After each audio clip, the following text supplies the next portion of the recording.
الحمد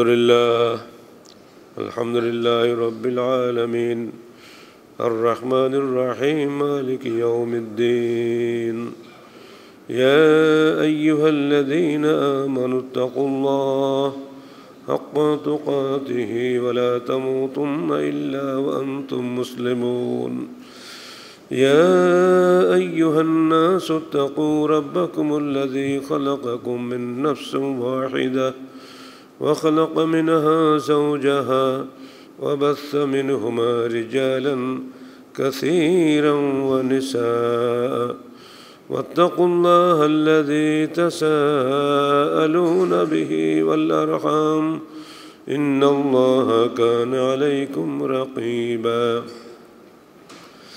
يا أيها الذين آمنوا اتقوا الله وقولوا قولا سديدا يصلح لكم أعمالكم ويغفر لكم ذنوبكم ومن يطع الله ورسوله فقد فاز فوزا عظيما أما بعد فقد قال الله تعالى في الكلام المجيد فأعوذ بالله السميع العليم من الشيطان الرجيم بسم الله الرحمن الرحيم يثبت الله الذين آمنوا بالقول الثابت في الحياة الدنيا وفي الآخرة ويفعل الله ما يشاء ويذل الله الظالمين ويفعل الله ما يشاء সূরা ইব্রাহিম 27 যাবতীয় হামদ ও সানা আল্লাহ রাব্বুল আলামিনের জন্য যাবতীয় দরুদ ও সালাত শেষ নবী মুহাম্মদ রাসূলুল্লাহ সাল্লাল্লাহু আলাইহি ওয়াসাল্লামের জন্য। আমরা সারাটা দিন পার্থিব জীবন নিয়ে ভাবি, কী করে আমার অবস্থার উন্নতি হবে, কী করে জীবনের সচ্ছলতা আসবে, কী করলে আমি বেশি বেশি সুখ শান্তির মালিক হতে পারবো। এগুলি আমাদের দিন রাতের চিন্তা, ধ্যান ধারণা, প্রচেষ্টা সব কিছু এর মধ্যেই নিবেদিত। কিন্তু প্রশ্ন হলো, আমাদের জীবনের শেষে কবরের পর যে জীবনটা আসতেছে সেই বিষয়ে আমরা ভাববার সময় পাই না। যখন এখানে মাইকে বিভিন্ন জানাজার খবর আসে, প্রতিদিনই কয়েকটা আসে, এখন তো কোনো মাইকিং নাই। একটা আছে নওদাপাড়াতে মহিষ জবাই হবে শুক্রবারে, এই মাইকিংটা প্রায়ই হয়। আর একটা আছে শোক সংবাদ, মাইক প্রায় বন্ধই হয়ে গেছে। কিন্তু এগুলো মহিষের গোশত খাওয়ার আহ্বান, দুনিয়ার আহ্বান, আর অমুক সময় জানাজা হবে এই আহ্বান, কবরের জীবনের আহ্বান। মানুষ যদি ওই দিকে একটু চিন্তা করে তাহলে কিন্তু দুনিয়াটা সুন্দর হয়, মহিষ খাওয়ার নেশা কেটে যায়। যেখানে মানুষের খাবার জুটছে না সেখানে বিশাল মহিষ খাওয়ার আমন্ত্রণ, এটার মধ্যে তেমন কোনো সুখ শান্তির সুসংবাদ নাই। আসুন আজকে আমরা কিছুক্ষণ কবরের জীবন নিয়ে আলোচনা করি। যদিও যুক্তিবাদীদের এবং সন্দেহবাদীদের অনেকে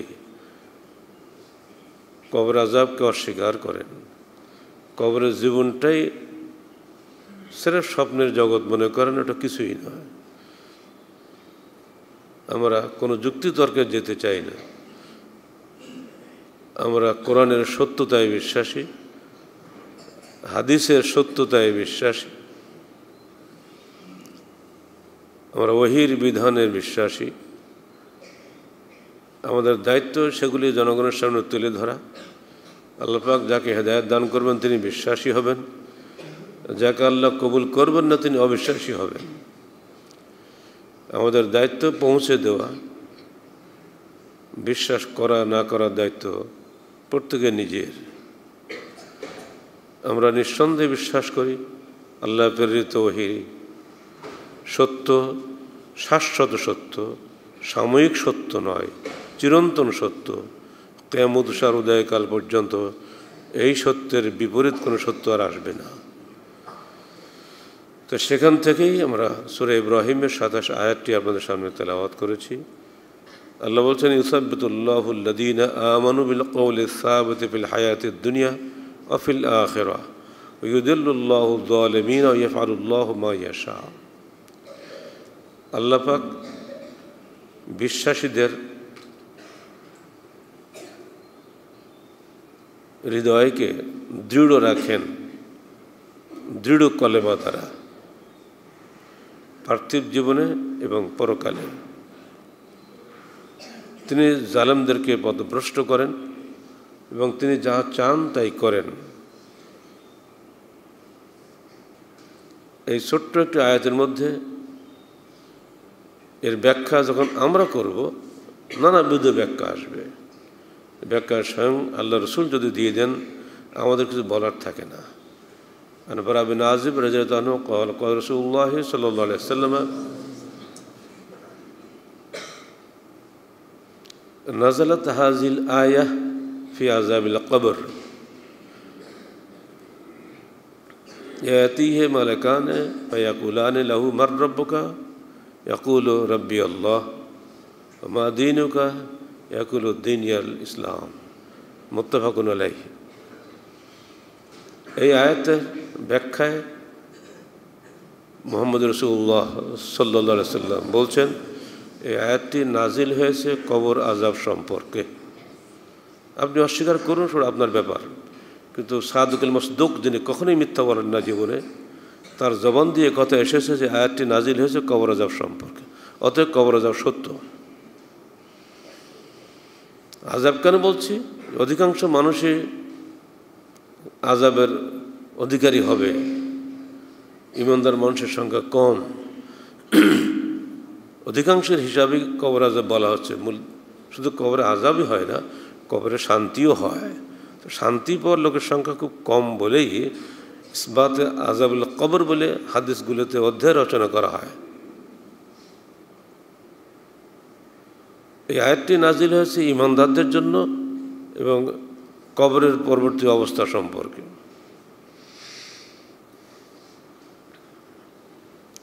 সেদিন ঈমানদাররা খুব সহজে বলবে, প্রশ্নের উত্তরগুলো দেবে।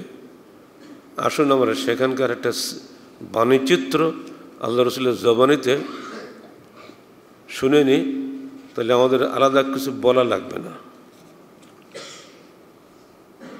মৃত্যুর পরেই কবরের জীবন উদ্ভাসিত হবে, মৃত্যুর আগে কবরের জীবন কেউ টের পাবে না। আল্লাহ পাক বলছেন, লাকাদ কুনতা ফি গাফলাতিন মিন হাযা ফাকাশাফনা আনকা গিতাআকা ফাবাসারুকা আল-ইয়াওমা হাদীদ। তুমি ছিলে এই বিষয়টি সম্পর্কে গাফেল, উদাসীনতার মধ্যে ছিলে। ফাকাশাফনা আনকা গিতাআকা, আজকে তোমার চোখের উপর থেকে আমরা পর্দা হটিয়ে দিয়েছি।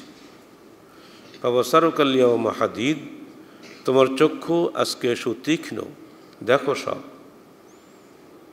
পর্দা সরিয়ে দিলে যেভাবে ভেতরের দৃশ্য সামনে ভেসে ওঠে ক্যানভাসের মতো, ঠিক মৃত্যুর মাধ্যমে দুনিয়ার এই পর্দা যখন চোখ থেকে সরে যাবে, তখন পরকালীন পুরা ছবিটা আমার সামনে চলে আসবে। হাবিব নাজ্জারের সেই কথাগুলো সূরা ইয়াসিনে আছে, দেখবেন। এর আগে এটা টের পাওয়া যাবে না। কবরকে বলা হয় বারজাখ, পর্দা। ওমিন ওয়ারাইহিম বারজাখুন ইলা ইয়াউমি ইউবআসুন, কিয়ামতের আগদিন পর্যন্ত আমাদের এই জগৎ থেকে কবরের জগতের মাঝখানে পর্দা থাকবে, যে পর্দা ভেদ করে কবর থেকে কেউ দুনিয়া আসতে পারবে না, দুনিয়া থেকে কেউ কবরেও যেতে পারবে না। ওখানকার খবর এখানে কেউ জানতে পারবে না, এখানকার খবর কেউ ওখানে পৌঁছাতে পারবে না। যারা ধারণা করেন কবরের কাছে গিয়ে ডাকলে কবরবাসী শুনতে পায়, স্রেফ ধারণা এবং কল্পনার অনুসারী তারা, তাদের এই যুক্তির পিছনে কোনো দলিল নাই। এই মিথ্যা ধারণায় পড়ে কোটি কোটি মানুষ শিরকে ডুবে আছে, সেই সঙ্গে কোটি কোটি টাকা সেখানে নষ্ট হচ্ছে। জীবন্ত মানুষের খাওয়া জোটে না, মৃত মানুষের কবরের লাইট, ফ্যান, এসি সবই চলছে। ভাবখানা এইগুলোতে অনেক অনেক নেকি পাবো। এইগুলো হয়তো ধারণা ছাড়া কিছুই নয়। এগুলোর পিছনে কোরআন হাদিসের কোনো দলিল যেহেতু নেই, অতএব এগুলো অলিক কল্পনা মাত্র। কবরের জীবনের অবস্থাটা এবার শোনেন। বারা বিন আযিব রাদিয়াল্লাহু আনহু قال خرجنا مع رسول الله صلى الله عليه وسلم في جنازة رجل من الأنصار فانتهينا إلى القبر ولما يلحد فجلس رسول الله صلى الله عليه وسلم وجلسنا حوله। বারা বিন আযিব বিখ্যাত সাহাবী, যিনি খায়বার যুদ্ধে আল্লাহ রসুলের সঙ্গে বিষ মাখানো গোশত খেয়েছিলেন এবং তাতেই মৃত্যুবরণ করেছিলেন। তিনি বলছেন, আমরা একদিন জনৈক আনসার সাহাবীর জানাজায় শরীক হলাম। আমার রসুল আমাদের সঙ্গে ছিলেন। তিনি কবরস্থানে গিয়ে যখন কবর খোঁড়া হচ্ছে, লাহাদ, রাজশাহীতে লাহাদ হয় না, এখানে বাক্স কবর হয়, কারণ এখানে মাটি ভালো, যাকে আমরা পাশখুলি কবর বলি, এটাকে আরবিতে লাহাদ বলে। তো মদিনাতে লাহাদের কবর খোঁড়া হতো। তো আল্লাহ রসুল বসে আছেন, হাতে একটা কাঠের টুকরা নিয়ে মাটি খুঁজতেছেন। চারিপাশে সাহাবীরা ঘিরে বসে আছে। কান্না ফি রুউসিহিম আত-তায়র, মনে হচ্ছে যেন তাদের সবার মাথার উপরে একটা করে পাখি বসে আছে, মাথা নাড়লে যেন পাখি উড়ে যাবে। এর দিয়ে বোঝানো হচ্ছে সবাই এক মনে এক ধ্যানে আল্লাহ রসুলের কাজকাম এবং কথাবার্তা শুনছেন। উনি যে মাটি খুঁজতেছেন এটাও কিন্তু সাহাবা কেরাম খেয়াল করেছেন, এটাও হাদিসে এসে গেছে। হঠাৎ করে তিনি মাথা উঁচু করলেন। ফারাফা রাসুহু ফায়াকাল আস্তাঈযু বিল্লাহি মিন আযাবিল কবর মাররাতাইন আও সালাসান, তোমরা সবাই কবরের আযাব থেকে আল্লাহর নিকটে পানাহ চাও। দুবার বললেন অথবা তিনবার বললেন, তোমরা সবাই কবরের আযাব থেকে আল্লাহর আশ্রয় প্রার্থনা করো। কথাটা তিনি দুবার বললেন বা তিনবার বললেন। وقال وإنه لا يسمع خفق نعالهم إذا ولوا مدبرين, অতঃপর তিনি বললেন, কবর দিয়ে যখন তোমরা বাড়িতে ফিরবে তখন মাইয়ত তোমাদের জুতার আওয়াজ শুনতে পাবেন। ঠিক এই সময়, অর্থাৎ বোঝা যাচ্ছে বেরোবার সাথে সাথে অল্প দূরত্বে সঙ্গে সঙ্গে ইয়াতিহি মালাকান ফিয়াজলিসানিহি ফায়াকুলান লাহু মার রাব্বুকা ফাকালা রাব্বি আল্লাহ, দুজন ফেরেশতা আসবেন, তারা এসে তাকে উঠে বসাবেন। প্রথম প্রশ্ন করবেন, তোমার রব কে? যদি তিনি ইমানদার হন তিনি বলবেন রাব্বি আল্লাহ, আমার রব আল্লাহ। ফায়াকুল ওমা দীনুকা, তোমার দিন কী ছিল পৃথিবীতে, তোমার ধর্ম কী ছিল? ফায়াকুল দীনি আল ইসলাম, আমার দিন ছিল ইসলাম।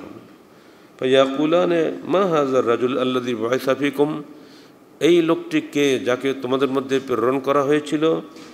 ফায়াকুল হুয়া রাসূলুল্লাহ, উনি হচ্ছেন আল্লাহর রসুল। ফায়াকুলানে লাহু মা ইউদরিকা, তুমি জানলে কেমন করে ওটা আল্লাহর রসুল? ফায়াকুল ক্বরাতু কিতাবাল্লাহি ফাআমানতু বিহি ওয়া সাদ্দাকতু, আমি আল্লাহর কিতাব পড়েছি, তার উপরে বিশ্বাস আনয়ন করেছি এবং ওটাকে আমি সত্য বলে জেনেছি। যারা কোরআনে সন্দেহ পোষণ করেন তারা নিঃসন্দেহে এই কথা বলতে পারবেন না। কোরআনের প্রতিটি বাক্য, শব্দ, বর্ণ সবই সত্য, মিথ্যার লেশমাত্র নাই। ঠিক অমনি করে হাদিস যদি সহি হয় তার কোনো অংশ মিথ্যা চিন্তা করাটাই বোকামি। ফকিরা হাদিসকে জান্নি বলেছেন আর কোরআনকে কাতঈ বলেছেন। এই বিভক্তির কারণে বহু আলেমের চিন্তাধারার মধ্যে দ্ব্যর্থবোধক চিন্তা এসে গেছে। দুটোকে পৃথক করে তারা দেখেন। হাদিস সহি কি জয়ীফ বাস এটুকুই আমাদের দেখার বিষয়। হাদিস সত্য কি মিথ্যা এটা দেখার বিষয় নয়। নিঃসন্দেহে এই হাদিস যা সনদে মতনের সবটাই সহি, সেটা আর কিছুই নয় আল্লাহর ওহী। মা ইয়ানতাকু আনিল হাওয়া ইন হুয়া ইল্লা ওয়াহয়ু ইউহা। আমার রসুল কোনো কথা নিজের প্রবৃত্তি থেকে বলতেন না, যা কিছু তিনি বলতেন ওহীর মাধ্যমেই বলতেন। মা খারাজা মিন্নি ইল্লা হক। আল্লাহর কসম করে বলছি, যার হাতে মুহাম্মদের জীবন, আমার জবান থেকে কখনোই হক ছাড়া মিথ্যা কথা বের হয় না। আর সাদুকুল মাসদুক যিনি, তার হাদিসে যদি আমরা সন্দেহ পোষণ করি, কাল্পনিক বলি, গালেব বললে যাই বলি, জান্নিত হলো, কথাই তো বললেন না। এই বিশ্বাসগত পার্থক্যের কারণে আহলে হাদিসের সঙ্গে অন্য সকল মুসলমানের মধ্যে মারুন একটা পার্থক্য হয়ে গেছে। আপনি সালাত আদায় করছেন, আমিও সালাত আদায় করছি, কিন্তু আপনার ধারণা এই সুন্নত ওয়াজিব মুস্তাহাব এগুলো নিয়ে বেশি হয়েছে করার কী দরকার। এগুলো তো সহি হতে পারে, জয়ীব হতে পারে, সেখানেও সমস্যা আছে। এক আলেম বলছে সহি, এক আলেম বলছে সব জয়ীব, অতএব করলেও হয়, না করলেও চলে। এই ধারণা নিয়ে যে যিনি সালাত আদায় করেন, আর যে ব্যক্তি অকাট্য বিশ্বাস করে, যেহেতু সহিহ হাদিসে এসেছে এই বিষয়গুলি, বুখারী মুসলিমের সর্বত্র এসেছে, বুকের উপরে হাত বাঁধা, আমিন জোরে বলা, রফুল ইয়াদাইন করা, এটা অকাট্য সহি, এইগুলোতে কোনো সন্দেহ নাই। নিঃসন্দিগ্ধ চিত্তে যিনি সালাত আদায় করেন আর সন্দেহপূর্ণ চিন্তাধারা নিয়ে যিনি সালাত আদায় করেন, দুইজন কখনোই কবরে একভাবে জবাব দিবেন না। অটোমেটিক জবান সেদিন কথা বলবে হা হা লা আদরি, অথবা বলবে হাজা রাসূলুল্লাহ। আল্লাহ রসুলকে বিশ্বাস যারা পুরোপুরি করেন, তার হাদিসের উপরে, সহিহ হাদিসের উপরে পুরোপুরি বিশ্বাস রাখেন, তারাই কেবল এই জবাব দিতে পারবে। এত সহজ নয়। ইন্না যান্না লা ইউগনি মিনাল হাক্কি শাইয়্যা। ধারণা কখনোই সত্যের নিকটবর্তী হতে পারে না। নিঃসন্দেহে কোনো কোনো দান অকাট্য জ্ঞান দান করে, যেমন নাকি বলা হয়েছে ইয়াজুন্নুনা আন্নাহুম মুলাকু রাব্বিহিম, যাদের হাতে ডান হাতে আমলনামা দেওয়া হবে তাদের সম্পর্কে আল্লাহ বলছেন ইয়াজুন্নুনা আন্নাহুম মুলাকু রাব্বিহিম। তারা ধারণা করতো যে অবশ্যই তারা আল্লাহর সঙ্গে সাক্ষাৎ করবে। ওখানে জান এসছে কতই অর্থে, ওই আকীদা যদি থাকে তাহলেই, কিন্তু এটা শাব্দিক পার্থক্য মাত্র। বিশ্বাসগত পার্থক্য যদি ঘটে যায় তাহলে শেষ। প্রশ্ন করা হচ্ছে এবং জবাবটা হচ্ছে এইভাবে, করাতু কিতাবাল্লাহি ফাআমানতু বিহি ওয়া সাদ্দাকতু বিহি। আমি আল্লাহর কিতাব পড়েছি, তার উপরে ঈমান এনেছি, ওয়া সাদ্দাকতু, এবং আমি ওটাকে সত্য বলে জেনেছি। এই ভাষাটার মধ্যে অনেক কিছু আছে। শুধু আমানত বললে তো হয়ে যেত, সত্য আমার ঈমানদার না, শুধু ঈমান হলে হবে না, সাদ্দাকতু সত্য বলে জানতে হবে আপনাকে, তবেই আপনার ওই দৃঢ় বিশ্বাস, দৃঢ় আমল এনে দিবে। ওই দৃঢ় বিশ্বাস কবরে কথা বলবে যে না। এরপরেই ফাযালিকা কাওলুহু ইসাব্বাতুল্লাহু আল্লাযীনা আমানু বিল কওলি সাবিতি ফিল হায়াতিদ দুনিয়া ওয়া ফিল আখিরাহ। এটাই হচ্ছে আল্লাহর কালাম। ইসাব্বাতুল্লাহু আল্লাযীনা আমানু, ঈমানদারদের হৃদয়কে আল্লাহ পাক দৃঢ় রাখবেন বিল কওলি সাবিতে, এই দৃঢ় বাক্যের মাধ্যমে। কি সেটা? লা ইলাহা ইল্লাল্লাহ মুহাম্মাদুর রাসূলুল্লাহ। আমি আল্লাহর উপরে বিশ্বাস, আল্লাহ ছাড়া কোনো উপাস্য নেই, মুহাম্মদ আল্লাহর রসুল। এই বিশ্বাস কালেমে শাহাদাতের উপরেই যদি তার দৃঢ়তা পুরো মাত্রা থাকে, তাহলে এই সাক্ষ্যই তাকে কবরে দৃঢ় রাখবে। ওয়াইদুল্লাহু যালিমিন, যারা জালেম তারা পথভ্রষ্ট হবে, যদিও তারাও কলমা পড়েছে দুনিয়াতে। ক্বালা ফায়ুনাদি মুনাদি মিনাস সামা, এরপরে আসমান থেকে একজন ঘোষক ঘোষণা দিবেন, আন সাদ্দাকা আবদি ফাফরিশুহু ফিল জান্নাহ, আমার বান্দা সঠিক কথাই বলেছে। ফাফরিশুহু মিনাল জান্নাহ ওয়ালবিসুহু মিনাল জান্নাহ আফতাহু লাহু বাবান ইলাল জান্নাহ, আমার বান্দার জন্য জান্নাতের বিছানা বিছিয়ে দাও, জান্নাতের পোশাক পরিয়ে দাও, তার জন্য জান্নাতের দিকের একটি দরজা খুলে দাও। ফায়ুফতাহ, এরপরে জান্নাতের দিকে দরজা তার জন্য খুলে দেওয়া হবে। ক্বালা ফায়াতিয়ানি আন রাওহিহা ওয়া তিবিহা ফায়াতিহি মিন রাওহিহা, অতঃপর আসবে জান্নাতের সুবাতাস, ও তিবিহা সুগন্ধি, ওয়াইফসাহু লাহু ফিহা মাদ্দা বাসারাহু, আর কবরকে প্রশস্ত করে দেওয়া হবে তার দৃষ্টির সীমা পর্যন্ত। যতদূর সে দেখতে পাবে ততদূর তার কবরকে প্রশস্ত করে দেওয়া হবে, কোনো কষ্ট তার হবে না। বলুন আলহামদুলিল্লাহ। আল্লাহ পাক যেন আমাদেরকে কবরের জান্নাতের অধিবাসী করেন। ও আম্মাল কাফের, অবিশ্বাসীদের অবস্থা কী হবে? ইউআদ রূহাহু ইলা জাসাদিহি, রূহকে তার দেহে ফিরিয়ে আনা হবে। ফায়াতিহি মালাকান, আসবে দুজন ফেরেশতা। ফায়ুজলিসানিহি, অতঃপর তাকে বসাবেন তারা। ফায়াকুলানে, অতঃপর তারা বলবেন মার রব্বুকা, তোমার রব কে? ফায়াকুল হা হা লা আদরি, হায় হায় আমি জানি না। সারা জীবন সে কিন্তু জানতো, কিন্তু ওখানে সে ভুলে যাবে। হা হা লা আদরি।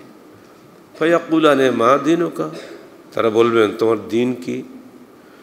ইয়াকুল হা হা লা আদরি, হায় হায় আমি জানি না। তৃতীয় প্রশ্ন করা হবে মা হাযা রাজুলুল্লাযী বুইসা ফীকুম, এই মানুষটিকে যাকে তোমাদের মধ্যে পাঠানো হয়েছিল। ফায়াকুল হা হা লা আদরি, হায় হায় আমি জানি না। অন্য হাদিসে এসছে কুলতু মা ইয়াকুলুন নাস, লোকেরা যা বলতো আমি তাই বলতাম। ফায়ুনাদি মুনাদিন মিনাস সামায়ে আন কাযাবা, তখন আসমান থেকে একজন ঘোষক ঘোষণা দিবেন কাযাবা, এই মিথ্যা কথা বলেছে। মুমিনের বেলা বলা হচ্ছে সাদাকা আবদি, আমার বান্দা সত্য কথা বলেছে। আর কাফেরের বেলায় বলা হচ্ছে কাযাবা, সে মিথ্যা বলেছে। আবদি কিন্তু বলছে না। আল্লাহর সত্যিকার আব্দ যারা হবে, আব্দ হওয়ার মধ্যে, আল্লাহর দাস হওয়ার মধ্যেই মানুষের গৌরব। মনে পড়ে সে কথা, প্রথম যখন কাবা চত্বরে সূরা নজম শেষ করে আল্লাহ রসুল সিজদা করলেন, সূরা নজমের শেষ আয়াতটা আছে সিজদা। তো কাবায় ওই সময় অবস্থানরত যত কাফের মুশরিক ছিল সবাই কিন্তু সিজদা করেছিল, একটা বুড়া করেনি। ও একটু ধুলাবালি হাতে করে নিয়ে কপালে ঠেকিয়ে বলছে আমি এখানেই সিজদা করব, মাটিতে সিজদা করব না। এতই অহংকার, মানে আল্লাহর কাছে মাথা নিচু করাটা এটা হীনকর কাজ। ঠিক অমনি করে বনু সাকিব যখন এসেছিল ইসলাম কবুল করার জন্য প্রথম নবম হিজরিতে, তারা শর্ত দিয়েছিল হে আল্লাহ রসুল, এই সব পারবো, এই মাটিতে হুমড়িকেই পড়া এই কাজটা পারবো না। কেন? আমরা হলাম নেতা, আমরা সবার উপরে মাতব্বারি করি, আমাদেরকে সবাই দাসত্ব করে, আর আমি আবার মাথার তো করবো মাটিতে। আল্লাহ রসুল বললেন তোমার ইসলাম দরকার, তুমি বাড়ি চলে যাও। মাথার তো করতে হবে, তবে তোমাকে ছাড়া হবে। সেটা আর কী করবে? আচ্ছা ওটা মেনে নিলাম। তারপর কি এই জাকাত দিতে হবে? জাকাত দেবো না, কষ্ট করে টাকা কামাই করে আর গরিব মানুষের দেবো, এটা পারবো না। ঠিক আছে থাকো, তুই না দেওয়া থাক, কিন্তু মাথার সেজদা করতেই হবে, তোর অহংকারকে চূর্ণ করতেই হবে। খেয়াল করেছেন অধিকাংশ মানুষ সালাত আদায় করতে চায় না এই কারণে যে কি আল্লাহ আছে ঠিক ঠিকানে খাঙ্কাবাড়ি মাটিতে সেজদা করবো। এর মধ্যে আছে দারুণ একটা ব্যাপার সেজদার মধ্যে, সেজদাতুন ওয়াহিদাতুন খায়রুম মিনাদ দুনিয়া ওয়া মা ফিহা, অমনি বলেন হাদিসে আল্লাহর জন্য একটি সেজদা দুনিয়া এবং আসমান ও জমিনে যা কিছু আছে সবচেয়ে বেশি উত্তম। একটা সেজদা যদি কেউ দেয় আল্লাহর জন্য, এই সেজদার গুরুত্ব এত বেশি কেন হয়েছে? এই সেজদার মধ্যে আমার অহংকার চূর্ণ করা হচ্ছে, আমার ব্যক্তিত্বের অহংকার, আমার ধনের অহংকার, মালের অহংকার, রাজনীতির অহংকার, পদের মর্যাদার অহংকার, সব কিছুকে ধ্বংস করে দেওয়া হচ্ছে একটা সেজদার মধ্যে। আল্লাহ চান বিনয়ী বান্দা। এই জন্য আল্লাহ রসুল বনু সাকিবদের এই শর্ত মানেন নাই, কিন্তু বাকিগুলো মেনে নিয়েছিলেন। সে সাহাবা কিরাম বলছেন, হে আল্লাহ রসুল, ও জাকাত দেবে না, হজ করবে না, ও জিহাদেও যাবে না, এরপরও আপনি তার বায়াত দিলেন? তখন আল্লাহ রসুল জবাব দিলেন, শোনো, যদি কেউ আল্লাহর কাছে মাথা নত করে সেজদা করে, বাকি সবগুলি সে আস্তে আস্তে সব করবে। সেজদাই হচ্ছে আসল জিনিস। আগে অহংকার চূর্ণ করো, তারপরে বাকিগুলো ঠিক হয়ে যাবে। এই সময় মনে পড়ে রাশিয়ার সম্রাট, যাদেরকে জার বলা হতো, তিনি একবার অপশন দিলেন মুসলমান এবং খ্রিস্টান দুই ধর্মনেতাকে ডেকে। তো মুসলমানদের কাছে তিনি বললেন, তোমাদের ধর্মটা কী আমাকে বললাম। উনি বললেন, এই সালাতের কথা আগে বলেছে, বলে এইটা পারবো না। আর কি? জাকাত, এইটা পারবো না। খ্রিস্টানকে বললো, তোমাদের কি? বলে আমাদের মাটিতে সেজদা করতে হয় না, ওই দাঁড়িয়ে কিছুক্ষণ ধ্যান করলে হয়ে যায়। আর ঠিক আছে, তোমারটা গ্রহণ করলাম। যদি ওই ধর্মনেতা আলেম মানুষ যদি ওই হাদিসটা জানতেন, যেটা একটু আগে আমি বললাম, বলুন সাকিফের যে শর্ত করেছিল, যদি ওটা ওনার জানা থাকতো, তাহলে হয়তো উনি বলতেন, ঠিক আছে, আপনি শুধু সেজদাটা করেন, আপনার জাকাত দেওয়া লাগবে না, হজও করা লাগবে না, জিহাদও করা লাগবে না। তাহলে হয়তো বা সেদিন রাশিয়ার জার মুসলমান হয়ে যেত। যদি সেদিন জার মুসলমান হতেন, পুরোটা রাশিয়াটাই আজকে মুসলিম রাষ্ট্র হিসাবে আমাদের সামনে আসতো। ওই দিন ওই একটা আলেমের একটা ভুলের জন্য রাশিয়া কিন্তু বিপদগামী হয়ে গেছে। এই জন্য আলেমদেরকে অনেক হিসাব করে চলতে হয়। ফতোয়া আছে, ঠিকই আছে বাবা, থাক। একজন সিগারেট খাচ্ছে, বলি বেটা তুমি জাহান্নামে গেছো, কেন সিগারেট খাওয়া কেন? ওই বললে হবে? কথাটা খারাপ, কাজটা খারাপ, তাকে বাবা আগে ইমান ঠিক কর, আগে তারপর তুই সিগারেটের কথা বল। ওইসব কারবার নেই যে ডাইরেক্ট ফতোয়া দিয়ে দিলাম, যা চলে গেল, হুজুরের ধারে কাছে আর আসবে না। এজন্য বিষয়গুলো শিক্ষণীয়। সিরাত রসুল পড়বেন, অনেক কিছু পাবেন। ওখান থেকে খালি একটা ঘটনা বললাম।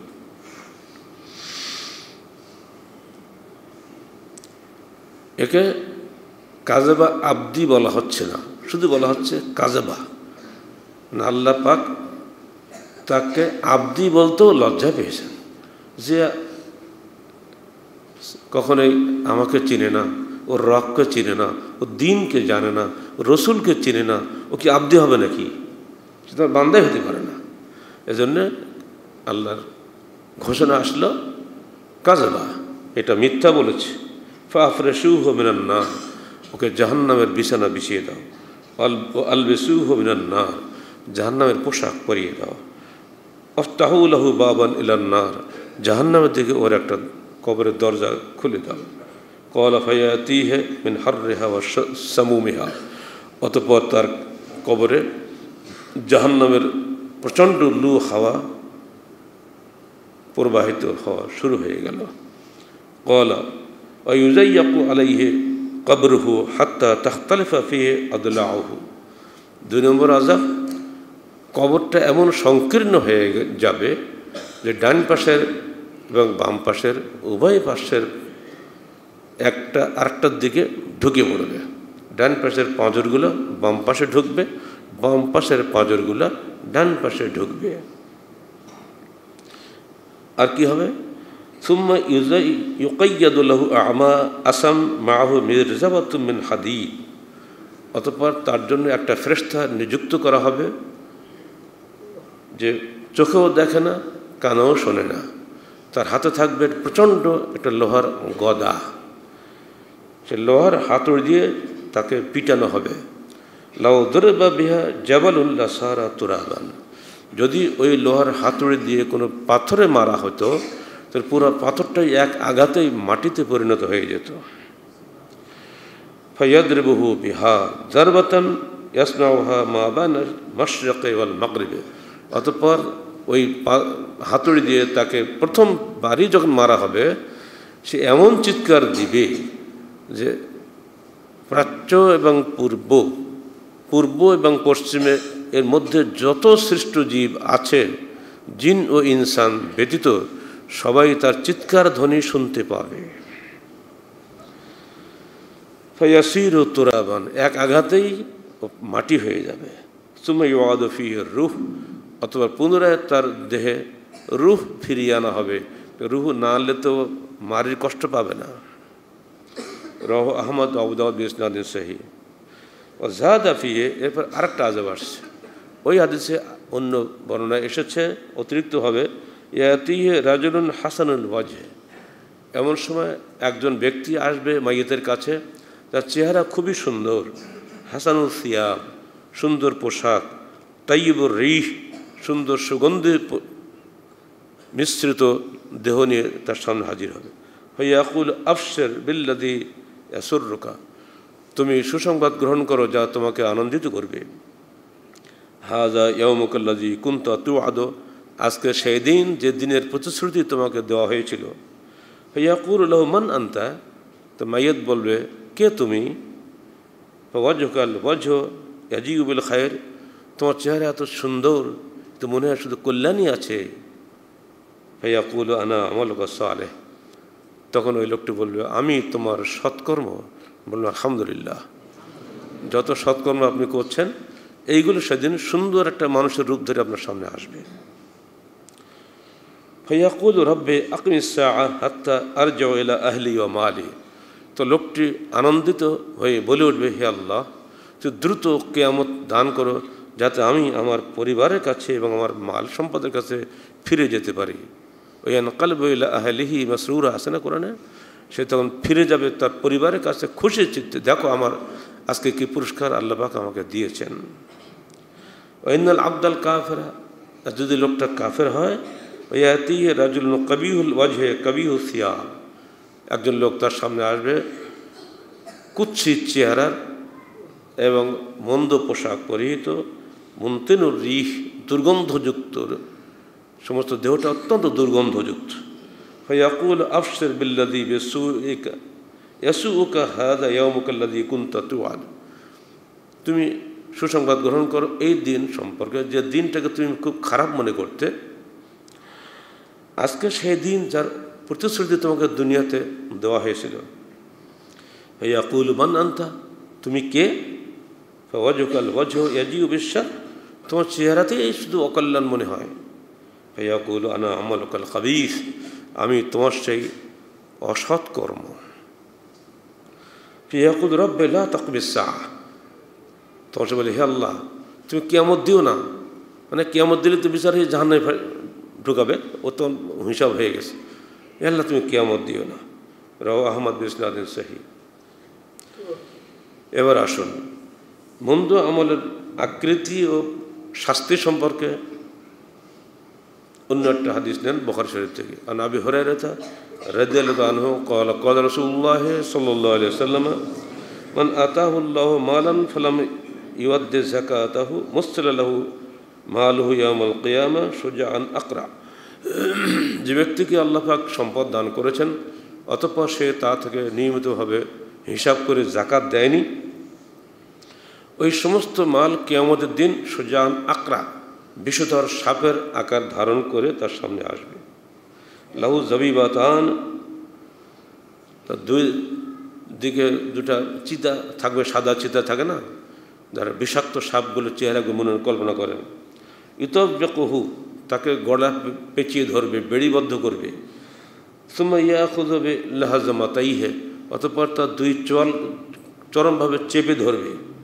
সুম্মা ইয়াকুলু, অতঃপর ওই মাল বলবে আমি সাপ নই, আনা মালুকা আনা কানজুকা, আমি তোমার মাল, আমি তোমার সঞ্চিত ধন। এরপরে এই সঙ্গে সূরা আলে ইমরান 180 নম্বর আয়াতটি আল্লাহ পাক নাজিল করেন, যারা বখিলি করে, কৃপণতা করে, তাদেরকে আল্লাহ পাক শাস্তি দেবেন। অর্থাৎ কোরআন দিয়ে, বুখারী শরীফ দিয়ে প্রকাশ্যভাবে প্রমাণিত হচ্ছে যে আপনার অন্যায় সঞ্চিত মাল, অবৈধ সম্পদ সম্পূর্ণটাই কিয়ামতের দিন নয়, কবরেই শুরু হয়ে যাবে আপনার আযাব। এগুলো সব বিষধর সাপের রূপ ধারণ করে দুই চল চেপে ধরে মালের স্বাদ আস্বাদন সেদিন করানো হবে। অতএব সাবধান, মৃত্যুর আগেই পরকালীন জীবনে বাঁচার জন্য প্রস্তুতি গ্রহণ করুন। মৃত্যু এবং জান্নাত ও জাহান্নাম অবশ্যম্ভাবী, শুধু মৃত্যুটি অবশ্যম্ভাবী এ বিষয়ে সবাই একমত, কিন্তু জান্নাত জাহান্নাম অবশ্যম্ভাবী এ বিষয়ে মুসলমান ছাড়া অন্যরা একমত নয়। দলিল নেন। আল্লাহ বলছেন কুল্লু নাফসিন যায়িকাতুল মাউত ওয়া ইন্নামা তুওয়াফাউনা উজুরাকুম ইয়াওমাল কিয়ামাহ ফামান যুহযিহা আনিন নার ওয়া উদখিলাল জান্নাহ ফাকাদ ফাজ ওয়া মাল হায়াতুদ দুনিয়া ইল্লা মাতাউল গুরুর। সূরা আলে ইমরান 185 আয়াত। প্রত্যেক প্রাণী মৃত্যু স্বাদ গ্রহণ করবে এবং নিশ্চয়ই তোমরা তোমাদের প্রতিফল পাবে, প্রতিদান পাবে কিয়ামতের দিন। সেদিন মান যুহযিহা আনিন নার, যাকে জাহান্নাম থেকে দূরে রাখা হবে, উদখিলাল জান্নাহ, জান্নাতে প্রবেশ করানো হবে, ফাকাদ ফাজা, সে ব্যক্তি সফলকাম হবে। আমাল হায়াতুদ দুনিয়া ইল্লা মাতাউল গুরুর, দুনিয়াবী জীবনটা প্রতারণার বস্তু ছাড়া কিছুই নয়। এই আয়াতের প্রথম অংশ আমরা সবাই বলি, কুল্লু নাফসিন যায়িকাতুল মাউত, এই পর্যন্ত কিন্তু আমরা বলি, কিন্তু পরের অংশটা কিন্তু বলিও না, কেউ মানুষ জানেও না। পরের অংশেই বলে দেওয়া হচ্ছে ইন্নামা তুওয়াফাউনা উজুরাকুম ইয়াওমাল কিয়ামাহ, কিয়ামতের দিন অবশ্যই তোমরা তোমাদের কর্মফল পাবে। এই কথাটাই তো জান্নাত ও জাহান্নামের কথা আসছে।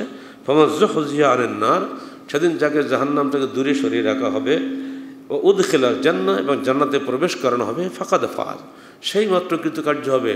তাই মৃত্যু অবশ্যম্ভাবী, এটা যেমন সত্য, একই আয়াতের মধ্যে বলা হচ্ছে জান্নাত ও জাহান্নামও তেমনি সত্য। অতএব শুধু মৃত্যুর উপরে বিশ্বাস আপনি করেন বা না করেন, মৃত্যুতে আপনার হবেই। কারণ দাদা চলে গেছে, বাবা গেছে, আমি কি থাকবো নাকি? এর জন্য কোনো কোরআন হাদিস লাগে না। কিন্তু এর পরের বিষয়টাই হলো আসল জিনিস, যেটা আমি দেখতে পাই না, জান্নাতও দেখি না, জাহান্নামও দেখি না। এখানে অবশ্যই আপনাকে বিশ্বাস করতে হবে কোরআনের উপরে, যদি আপনি মুসলমান হন। কোরআনে ৬,২০০ ঊর্ধ্বে আয়াত আছে। সর্বশেষ যে আয়াত বলে কোরআন স্টপ হয়ে গেছে, রসুলের মৃত্যু হয়ে গেছে, সে আয়াতটা কি বেশি গুরুত্বপূর্ণ নয়? শোনেন আল্লাহ কি বলে দিচ্ছেন আমাদের উদ্দেশ্যে, মানব জাতির উদ্দেশ্যে। ওয়াত্তাকু ইয়াওমান তুরজাউনা ফীহি ইলাল্লাহ সুম্মা তুওয়াফা কুল্লু নাফসিন মা কাসাবাত ওয়া হুম লা ইউজলামুন। সূরা বাকারা 281 আয়াতটাই হচ্ছে কোরআনের সর্বশেষ আয়াত, যা আল্লাহ রসুলের মৃত্যুর 7 দিন পূর্বে অথবা 21 দিন পূর্বে নাজিল হয়েছিল। এরপর আর কোনো আয়াত আসে নাই। তাহলে এই আয়াতটা কি সবচেয়ে গুরুত্বপূর্ণ নয়? আল্লাহ বলছেন ইত্তাকু, তোমরা ভয় করো, ইয়াওমান, সেই দিন কি, তুরজাউনা ফীহি ইলাল্লাহ, যেদিন তোমরা সবাই ফিরে যাবে আল্লাহর কাছে। সুম্মা তুওয়াফা কুল্লু নাফসিন বিমা কাসাবাত, অতঃপর প্রত্যেক নফস অর্থাৎ প্রত্যেক ব্যক্তি পুরোপুরি পাবে যা সে দুনিয়াতে অর্জন করেছিল, তার বিনিময়টা পুরোপুরি পাবে। ওহুম লা ইউজলামুন, তাদেরকে আদৌ অত্যাচার করা হবে না। এটাই প্রমাণ করে মৃত্যু তো অবশ্যম্ভাবী বটেই, মৃত্যুর পরে আমার দুনিয়াবী জীবনের প্রতিদান এবং প্রতিফল, শান্তি এবং শাস্তি, সেটাও অবশ্যম্ভাবী। অতএব যার যতটুকু ক্ষমতা আছে চেষ্টা করে যান। জনৈক কবির এই কথাটি বারবার আমি বলি এবং অত্যন্ত ভালো লাগে তাই বলি। ছোটো থেকে মুখস্থ আমার কবিতাটা, বারবার আমি মুসলিমদের স্মরণ করিয়ে দিই। কবি বলছেন আলা ইয়া সাকিন আল কসরিল মুআল্লা সাতুদফানু আন করিবিন ফিত তুরাবি কলিলুন উমরুনা ফি দারে দুনিয়া ওয়া মারজাউনা ইলা বাইতিন ফিত তুরাবি। হে সুউচ্চ প্রাসাদের অধিবাসী, সত্তর তুমি দাফন হবে ফিত তুরাবি, মাটির তলায়। কলিলুন উমরুনা ফি দারে দুনিয়া, দুনিয়ার এই জীবনটা আমাদের খুবই সংক্ষিপ্ত। মারজাউনা ইলা বাইতিত তুরাবি, আমাদের মূল ঠিকানাই হচ্ছে মাটির ওই ঘর, যে মাটি থেকে তুমি সারা জীবন বাঁচিয়েছো, গায়ে ধুলা লাগলেই সাবান দিয়েছো, ওই মাটিটাই তোমার আসল ঘর। প্রখ্যাত তাবি হাসান বসরি, তা জিজ্ঞেস করা হলে আপনি কেমন আছেন, আমরা প্রায় বলি না আপনি কেমন আছেন, ওনাকে প্রশ্ন করা হয়েছে কাইফা আসবাহত, আপনি কিভাবে সকাল করলেন? উনি জবাব দিচ্ছেন, আরে বাবা, মানুষের দিন তো 3টা, গতকাল সে তার আমল নিয়ে চলে গেছে, আর আজকে ফেরত পাওয়া যাবে না। আজ এটার মধ্যে আমি এখন আছি, জানি না কতক্ষণ থাকব, আর আগামীকাল আমার ভাগ্যে আছে কিনা আমি জানি না। ঠিক কথা বলেনি? গতকালকেরটা যা গেছে গেছে, আর তো ফিরেই নেওয়া যাবে না। আর আগামীকাল আমার ভাগ্যে আছে কিনা আমি জানি না। আর আজকেরটা আছে, এখন আমি নেকির কাজ করতে পারবো ওটাও আমি জানি না, তুমি আমাকে কি জিজ্ঞাসা করছো?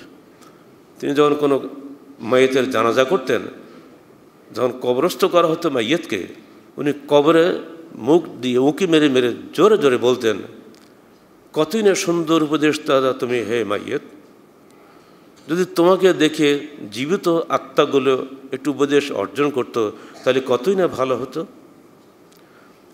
এসব বিখ্যাত মানুষগুলোর কওলগুলা অনেক জ্ঞানের কথা।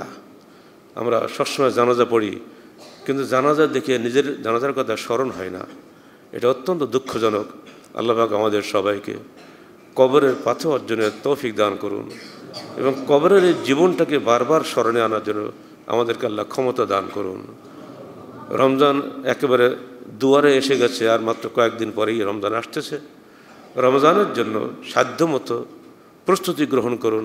আল্লাহ পাক আমাদেরকে যেন রমজান পর্যন্ত বাঁচিয়ে রাখেন, রমজানের রহমত বরকত মাগফিরাত থেকে আমাদেরকে বঞ্চিত না করেন। আমিন। আকুলু কওলি হাযা আস্তাগফিরুল্লাহ লি ওয়া লাকুম ওয়া লিসাইরিল মুসলিমিন।